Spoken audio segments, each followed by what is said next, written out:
All right. So what do big hats, funny videos, and the mortgage business in New Jersey have in common? Well, they have in common the Malamut brothers and the Malamut team.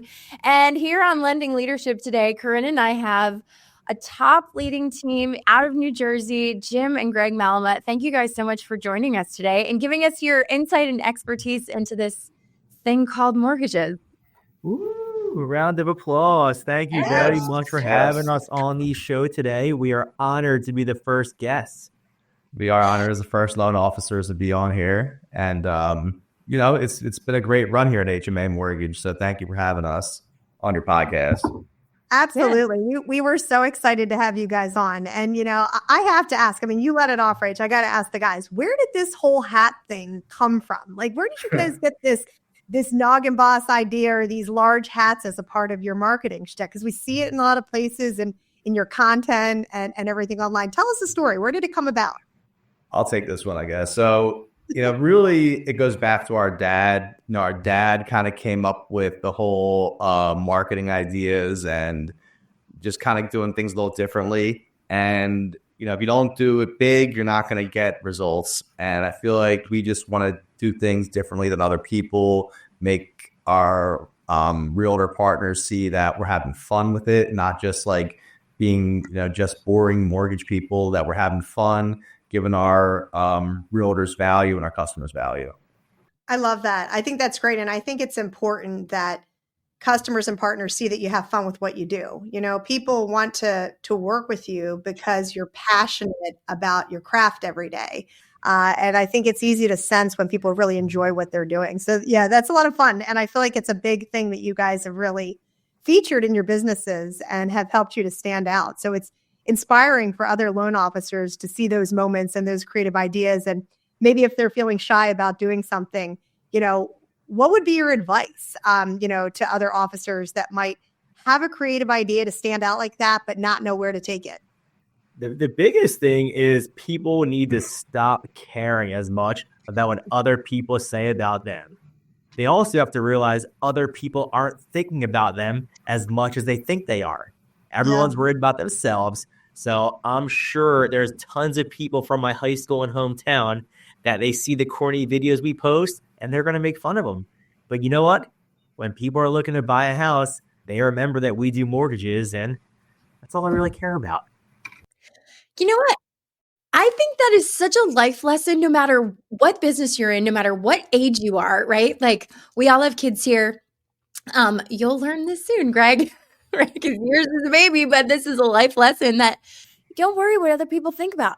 They don't care. Like, you're laughing all the way to the bank. So, yuck it up, everybody out there, make fun of the hats. I'm sure you've had some people come out of the woodwork and kind of point fingers. People love our hats. And yes, our hats and our money bags have gotten a lot of talk around town. And, again, the money bag, the big hat, it's really just having fun at the closing, celebrating people buying a house. And, this one of the biggest moments in their life. And you kind of do the closing, and that's not very exciting. So at the end, put on the big hat, bring the money bag out. And that's at least fun, exciting. Okay, we're going home. We're going to get our house now. And people remember that, I think, a little bit, the whole picture at the end. So it's cool. But, really, to kind of get into our marketing, we have to stay on. It's not just that. We have to do things besides that if we really want to be good at what we do. But that's just one thing where people see it on Facebook a lot because that's what we post and the realtors post it. And that's a celebration. Yeah, it's awesome. And go ahead, Greg. Oh, I say we know the mortgage business isn't the most exciting business in the world. It's pretty mundane. It's a lot of paperwork. It's financials. It's not exciting. So we try to make it a little more exciting, bring a little flavor to it, and make it as enjoyable as it possibly can. And we know it's not the most enjoyable, so we try. I think you guys do a good job of it. And, I think one of the things that makes you guys kind of fun, you have the strategy, you have a lot of creativity in what you're doing, but I think we got to back up 1 second. You guys are our brother team, and it's fun to watch brothers. It's fun to see banter between brothers, but I kind of want to dive into that for a minute and not just skirt over and get right into marketing strategy and some of the topics that we want to dive deep on. I need a story or something. How did this all come about? We know you started with your dad. We know that was how the passion of the family business, began. But, tell me a little bit more about you guys, the strengths, maybe there's a story in there of how this all began, because I think people want to know a little bit more about the family background too and the why behind it. I can take that, Jim. So Go ahead.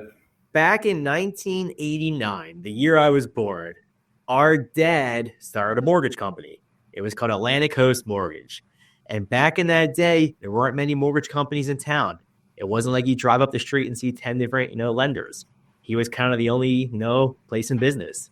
So that took off for many years. He was very successful. Jim, that was his first job out of college, work with my dad. So that's really where it all took off. Myself, my dad told me, don't get into mortgages. Don't do it. So when I graduated college from Cornell, no big deal, Ivy League, whatever, started working on Wall Street, and, I did that for 4 or 5 years. And then after our dad passed away from cancer, I was like, you know what? Screw this. I don't want to live in the corporate world anymore. I'm going to move back to South Jersey and partner up with my big brother and figure out a way to, expand the mortgage business even more and take over more market share. So wait a minute. I have a question though, Jim, for you. So did you know that Greg had this master plan, or did he just show up at your door one day and say, hey, guess what? We're going into business together. I'll say that's Greg's part of it. That's Greg's story.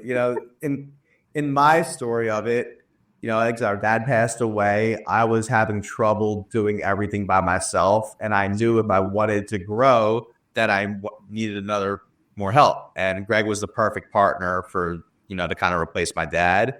And it was, ever since we've been a great team. Greg and I, so kind of getting back to what we were talking about brothers and our history, Greg and I have always been best friends, I would say. Like even when we were little, Greg was like, always hanging out with me and my friends, and we called Little Man. So he was 7 years younger than us, but he always hung out with us, and he was known as Little Man for probably the first half of his life.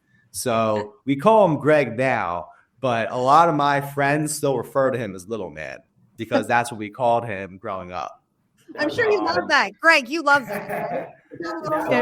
That was my AIM screen name growing up too. My first email address at AOL, Lowman3644. So it was cool.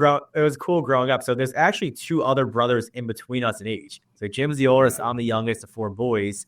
So I was always, more advanced, I would say, than my other friends. Well, they were watching like Nickelodeon. I was watching like wrestling and sports.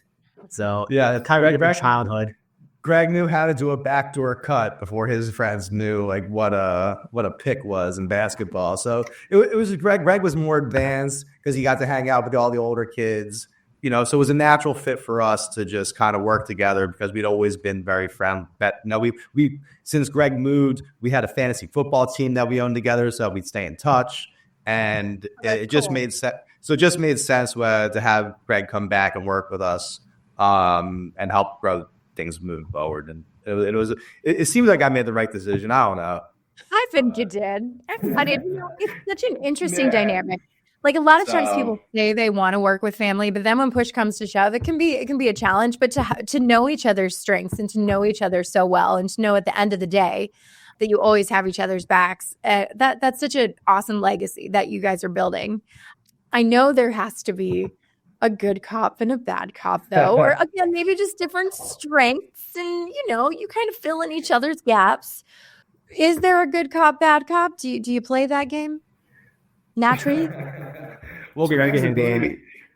Greg's the baby in the family, and I'm the oldest, so I'm always obviously the bad one, and Greg's the baby's the good one. So just how it works. Like Greg's never gotten in trouble. I'm always in trouble with my mom. Like it's just till this day, if something goes wrong, it's my fault, and Greg's never at fault. So I'm always going to be the bad cop. Even when we joined forces at HMA Mortgage, I'm always the one that has to do the bad, tough stuff. And Greg just gets to be like, oh, everything's great. I love you guys. And I have to be the one to be like, no, this has to change. This is bad. So, Greg's awesome. But I'm the one that has to deal with the tough hard stuff, and I let Greg be the baby. No, I'm just kidding. But Greg, honestly, Greg is in the last 7 years, or has been 8 years since you've been working now. I think 8 years, Around there. 7.5 years, something like that.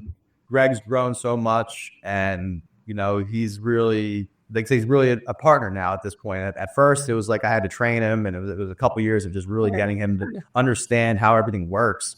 And then obviously he took off. He's a very intelligent person. I've been training him my whole life, I like to say. It's like I trained him when he was little. I trained him now for mortgages. He's always been my little protege, and I'm very proud of him. So he's doing a great job. Mom's gonna love that comment. That's awesome. What would you guys say, in spin of that and talking about how you guys work together, and Jim being the older brother and leading on some things, as you've dialed in with each other and built such a successful business, what would you guys say are like your strengths together? Like what you rely on each other for as being maybe a bigger strength of the other brother or something like that? Yeah, so it's definitely helpful having two, because we're able to divide and conquer and take on different things. I would say Jim is definitely more of, the guidelines, the branch manager, handling a lot of the behind the scenes things, while I'm very good at more of, call it the soft skills.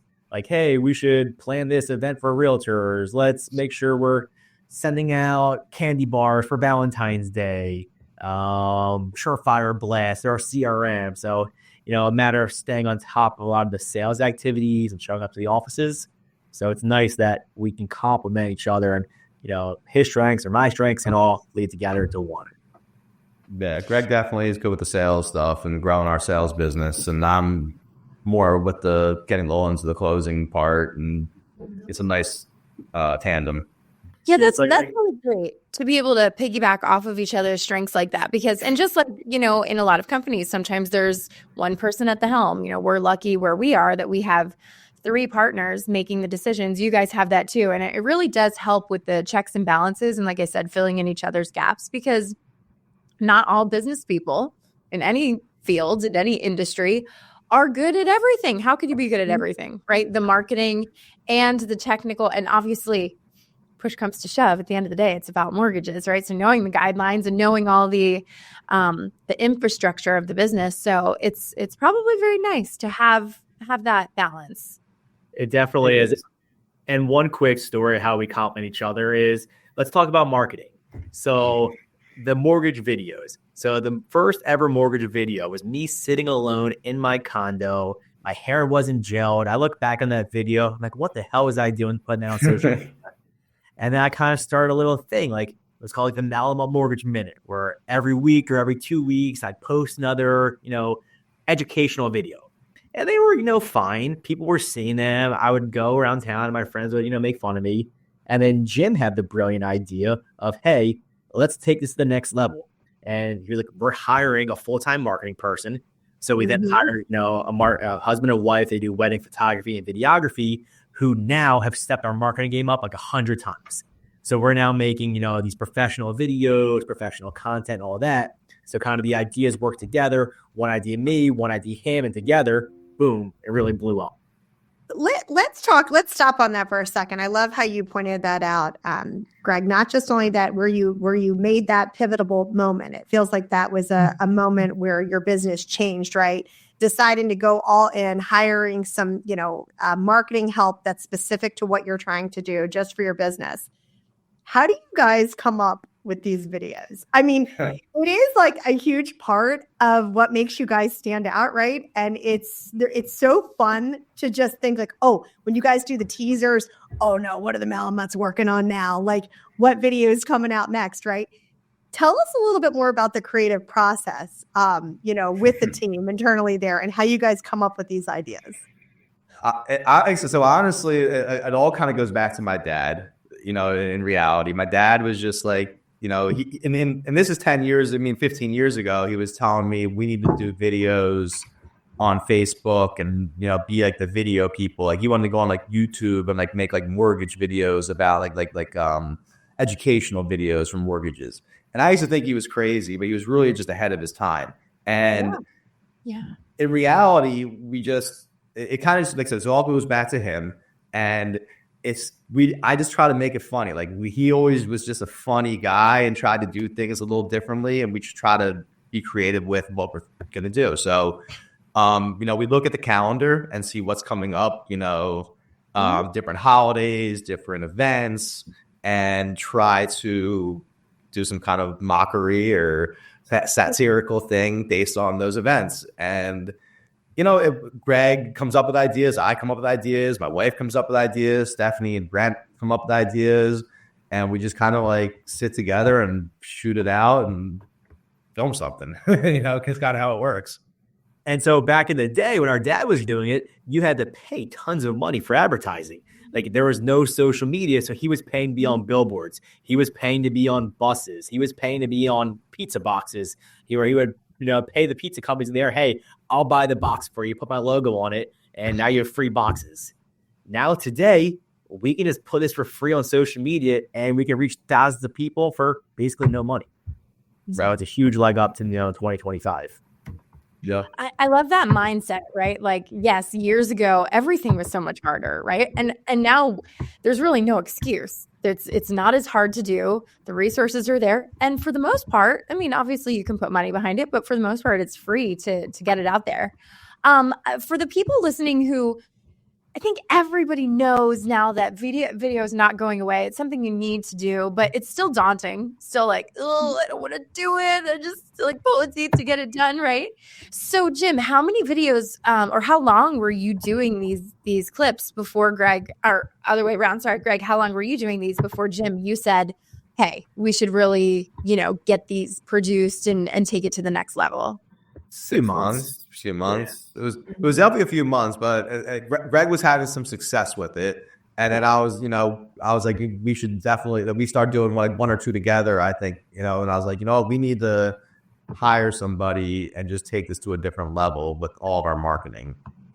Because at the time we didn't really have a lot of help just with any of it, with like managing our CRM, managing any of the social media, any of the content. It was just Greg and I doing it ourselves. So we knew that like if we wanted to take things to a different level, we had to hire somebody on like a full-time, almost full-time basis. And Steph and Brent were like godsends. Finding them have been so great. They're amazing, and I've known them probably for like 15 years. I don't know how long it's been I've known them before, but they've done some weddings for friends of mine. And it's just a great relationship I have with them. And I'm very lucky to have them in my life. A really quick question on that. And then I know, Corinne, you've got a couple more things that you want to ask, but this just made me think about it. Because you never know who's in your circle, in your sphere of influence, right? Now, you had known Steph and they had, like you said, done wedding videos. Had they done anything like this before, any social media kind of stuff? Or did you just come to them and were like, hey, I know you do this. Can we play in this area? I actually posted on Facebook that we were looking to hire somebody for a full-time marketing job. And I got hit up by a few people, and she obviously made a lot of sense because we were, looking to do videos, and I knew she was, a full-time photographer, videographer. So I was like, all right, you guys have the equipment and the ability to already do the editing. So, like I said, it was a home run with her, and she's just she's perfect. Her husband's great. They do a great job. So they come up with really good ideas, like the trigger leads commercial we did. One of our best commercials was her idea. I knew we had to do something with trigger leads, but she like came up with the whole idea for it. And at first I was like, this is a really bad idea. And then I was like, I'll give it a chance. And it ended up being like by far one of our best commercials. So, I'm not always the best with it. And we all work together. And one thing to add is we offer their services to our real estate partners. So we, extend our marketing team to realtors. We're all in it together. At the end of the day, when they close deals with us, we're all making money together. Without the realtors, we're not closing deals. So we do whatever we can to, boost our partners' business and ours. Yeah, it's a nice kind of added value for your real estate partners to know that they've got some backup marketing support, especially in such a prevalent space like social media and video, right? Going beyond video, though, I know, video is a core of what you guys do, but tell me like maybe the next 2 or 3 things that you think are the most important processes and strategies in your marketing effort. So if we took video and social out of it, which I know are the core of how you're communicating and relating to your audience, what else do you think is really important that you have consistency behind your marketing in your business? I mean, the number one way is face-to-face combat still. So that was the toughest adjustment. You know, pre-COVID, I would show up to a real estate office and there'd be 20 plus people in there. Now I go to the same offices and there's maybe 5 and half of them are admin staff. So, you know, getting in front of realtors is obviously always the number one way to get more business and how to strengthen those relationships. Yeah, just harder than before. Like Greg said, it used to be a layup. You could just walk into an office. Greg was allowed in the office because he was my brother. No, but we were allowed in these offices, thankfully, and it was easy. You just show up and you know, work with these people, create relationships. Now, you know, going to closings, I would say, is one of our biggest things that we like to do, because that's how you create relationships with the realtor, with your client. You take that closing picture, you create that experience that they remember. We bring the hats, we give the hats out now to our buyers, and that's how you create the relationship. It's tough to get in front of them otherwise. Like Greg was saying, pre-COVID, I would say 75% of the clients wanted to come into our office and sign the mortgage application face-to-face, okay? Post-COVID, today's world, I deal with maybe 1 out of 50 that want to come in and sign out face-to-face. Yeah. So totally different world in terms of what my time and what I do with my time pre-COVID, post-COVID. And Jim, speaking of the hats, so what we do is go every single closing we attend in person, as long as we're in town. So what we do is we go to the closings and we give the client and the realtor one of these hats. So a lot of people think, oh, what should a closing gift be? And they decide to give a bottle of wine or a bottle of champagne. And you know what? The client drinks that bottle of wine and forgets all about you. Gone. With these hats, people remember them. So I was on a flight last weekend back from Florida, and the person sitting one row behind me, guess what they were wearing? The Malamuts Mortgage Team hat. Yes. Were you like, did you know the person? We did their mortgage. So I knew it Okay. beforehand. So I had a relationship previously, but we did their mortgage. He had a closing. I had no idea he'd be on that flight. It was just 6 a.m. flight. It's on like 5:30 in the airport, and he was wearing the hat. Hey, there's a great tip and lesson in there from that story, Greg and Jim, in that, you know, loan officers have to be thinking about the staying power of the buying decisions that they make in their marketing, right? So those hats can be carried around for years to come and used at different events, or grabbed and used in a social gathering where someone ends up asking them a random question about it and it sparks a conversation. Next thing you know, you have a lead that you didn't know you had before. You know, it really intuitive that you guys thought about, you know, everyone's doing wine, everyone's doing champagne, maybe a food gift. But after you're done consuming that, it goes right in the trash. So it's just, it's a good tip. There's a good lesson and tip in there. And to think about, you know, when you're making a financial investment, you know, in your marketing, how long is it going to last me? What could it get me? What am I trying to accomplish? What is the goal and what am I trying to accomplish? And it's just a fun, creative idea, right? I mean, Absolutely. You guys are fun and creative. And I think try to that's be. good too. And I think we try to do all the rings of marketing. We still do email. We still do postcards once every other month. You know, we're still trying to, you know, remind our clients that we're out there for refinance purposes if they ever make a comeback, or people want to ever buy and sell a house. But it's, you know, we try to keep it fun. Even when we do our postcards, we did our, you know, Village People one. We try to keep it entertaining because there's a lot of boring stuff out there, and we try to keep mortgages fun is really what it's about. I love it. I do it with the leadership team, right, Rachel? She'll tell you, I send around memes with these internal emails. You guys don't always see them. I'm constantly sending memes and things because I'm like, people need to be laughing every day. How about that? I feel like it is a serious business. We should take the business seriously, but we do not need to take ourselves seriously. And you guys do a good job of that too. You don't take yourselves too seriously because life is serious enough, right? And thankfully, we have a good enough name, I feel like, in the industry that people know we're going to get the loans closed. So it's at this point, we don't have to like go out there and push like, oh, we're going to close on time or we're going to answer our phones. It's more just like we're here, you know, and reminding them that we're here constantly. Because we know at the end of the day, in this industry, you're only as good as your last deal. So if we mess one of these deals up, that realtor, they're going to find a loan partner because we get blamed for it if something happens. Fortunately, that very rarely happens because we have an awesome team that gets shit done. I love Allowed to that. curse? I don't know if I'm allowed to curse or not. I don't want to get like banned by the FTC or something. I think we're good. We've got Just making big sure. kids who are listening to the podcast, so Just they making can sure. hear them. All right, cool. I got it. We can leave it. We can cut it. I feel like we've cursed before, Rachel, haven't we? Yeah, I was just curious. I didn't know. Sure we have.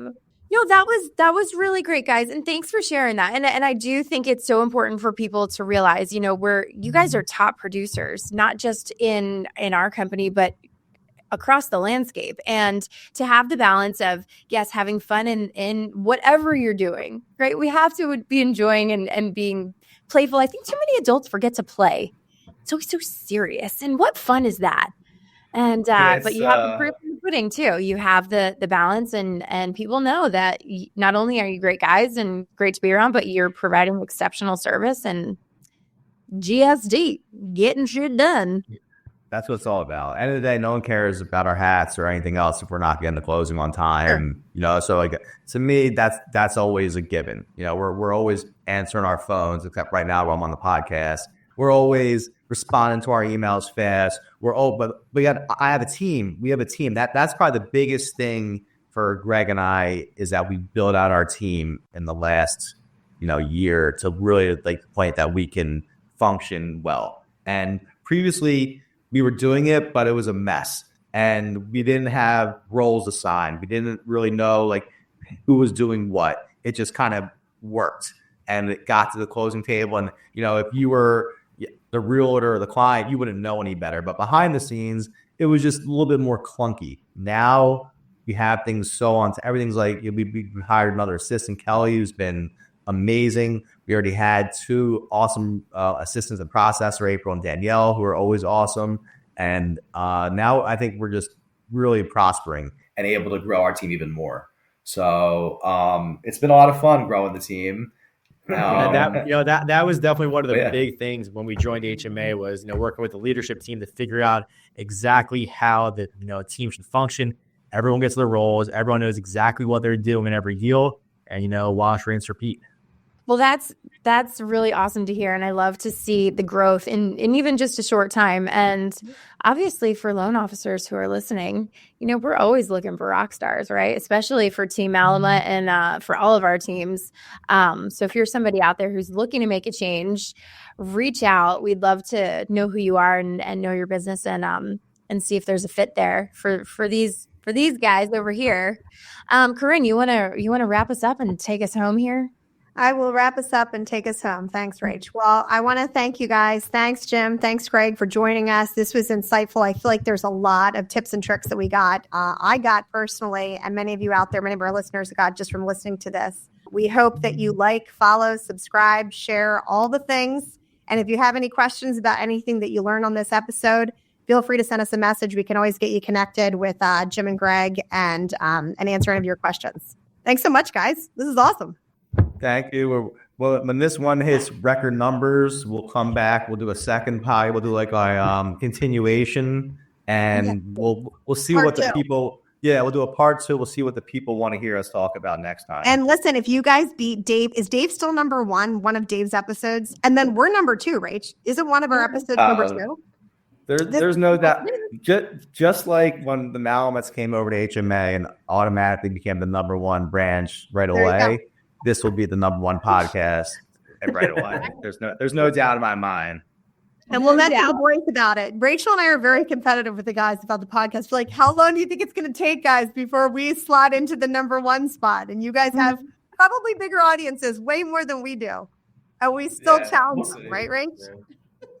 Yeah, we'll see. Yes, we do. Nothing wrong with that. A little healthy competition. When we dominate and come number 1, we'll come back for number 2 or a continuation episode, and you guys can think of some fun topics that we can talk about. I'm sure there's a lot more we can bring up. Oh yeah.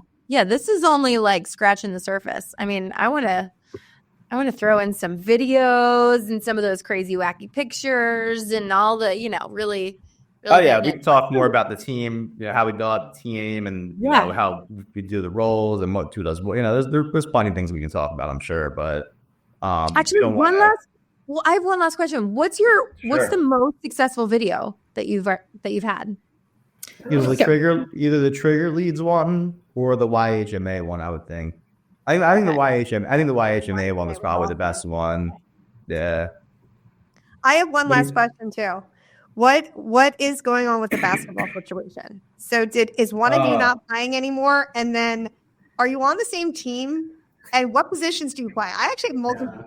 There's been lots of different leagues over the years. I think I'm officially retired as of this week. I constantly get hurt. I've been playing, every week probably for the past 10 years plus, and I'm hurt nonstop. So I think it's finally time to hang it up. When I realized I hurt my back and I couldn't pick up my baby anymore, and I was kind of like a useless dad for a couple of days, I was like, all right, I think enough's enough. How are you still playing, Jim? Are you still playing? So I'm 41, about to be 42 in like less than 60 days here. So I have almost 7.5 years of basketball on Greg. I never got hurt like Greg did. I only broke my ankle one time. Greg has had like multiple major injuries over his life. So it's probably time for him to retire. I was built differently. I can keep going.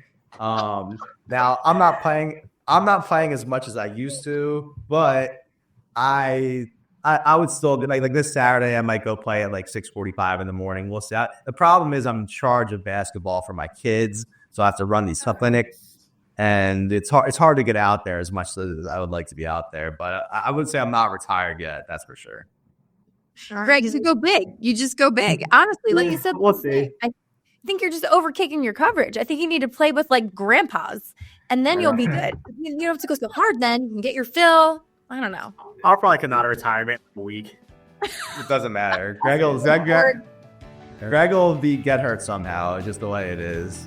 Yeah. All right, guys. Thank you for joining us. And we'll catch you next time. See you guys. God bless.